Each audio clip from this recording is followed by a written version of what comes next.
5, 4, 3, 2, 1. So everyone knows about Great Britain, which is the country that I chose to do my speech on. It is located right here, labeled as the United Kingdom, and it takes over a little space of Ireland as well. So when people think of the UK, they think of British accents, the Queen, and driving on the wrong side of the road.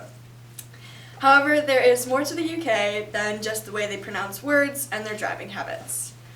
So we're going to be looking at their poverty levels, basic human rights, historical background, and royal bloodlines which helped establish the British nation. My central idea today is that Great Britain is a culturally diverse place with so much history, humanity, and economical problems, along with an ongoing monarchy. I'm going to inform you about Great Britain's history, sustainable development goals, human rights, and the British monarchy. And hopefully I will inform you about the culture and historical environment of Britain. So to begin, according to Tim Lambert, who did a study on local histories of the UK, archaeologists in Norfolk discovered presence of humans in Britain from 800,000 to 1 million years ago. And more research is responsible for any knowledge of Britain before the Roman conquest, which began AD 43. Before late Mesolithic period, Britain formed continental landmass and was easily accessible to migrating hunters from other parts of Europe. And the cutting of land bridges made migration become more difficult for people to get to Britain. And a major change in 4000 BCE with intro to agriculture took place, which allowed tools to more commonly make their way into Britain, which were made of flint, won by mining, and axes, which were made by volcanic rock that were also traded. To move on to location, according to the New World Encyclopedia, like I said before, UK includes England, parts of Ireland, Scotland, and Wales, and it is located off the northwestern coast of mainland Europe. The current population is over 67 million, and the first census in 1801, Great Britain was about 4 million people, including many different ethnic groups. The actual size of the country is 93,628 square miles, and 1.34% of that area is actually water. The official language of Great Britain is English, however there are also Irish, Ulster Scots, and Scottish. To move on to human rights, the definition of human rights is the basic rights and freedoms that belong to every person in the world. In the UK, human rights are protected by the Human Rights Act of 1998, which gives you the right to life, right to respect for private and family life, and right to freedom of religion and belief.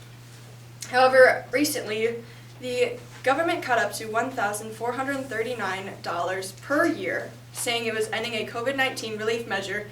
However, it affected approximately 6 million people within the UK. The cut did not comply with the UK's socioeconomic rights obligations, and many rights groups raised concerns for people with disabilities who ended up receiving inadequate social security support, including an estimated 2 million people. Information from overall UK poverty rates states that 1 in 5, or 22%, or 14.5 million people are in poverty in Great Britain, which includes 8.1 million who are working adults, 4.3 million are children, and children actually have the highest poverty rates throughout the last 25 years. And 1/3 of children lived in poverty 25 years ago, and child poverty has risen to 31% over the last 25 years. 2.1 million of that sum are pensioners in Great Britain. And in 2016, Welfare Reform Act and Work Act abolished the Child Poverty Act, allowing more children to get off of the streets of Britain. And it reduced poverty and the measure of poverty based on family income.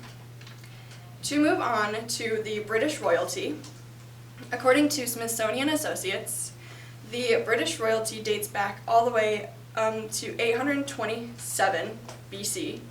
And the first ruler was Egbert, who was the first monarch to establish a stable and extensive rule over all of Anglo-Saxon England.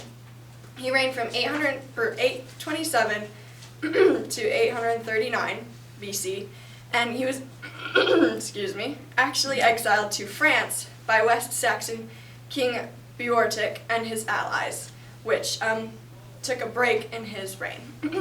He returned from exile in 802, and he regained his kingdom of Wessex.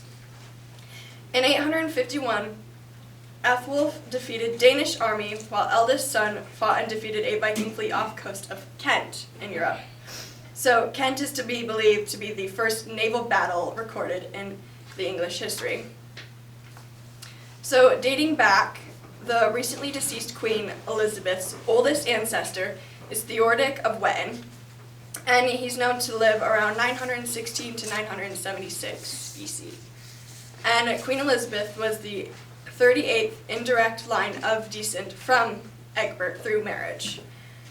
And Queen Elizabeth's bloodline goes back 1,209 years. So, in conclusion, Great Britain is a culturally diverse place with so much history, humanity problems just like the US, and an ongoing monarchy. Background, human rights, sustainable development goals, and the royalty of Britain have been talked about through this speech. And the UK has had so many culturally and environmentally challenging events within the course of its history, which has led it to be the great nation that it is today.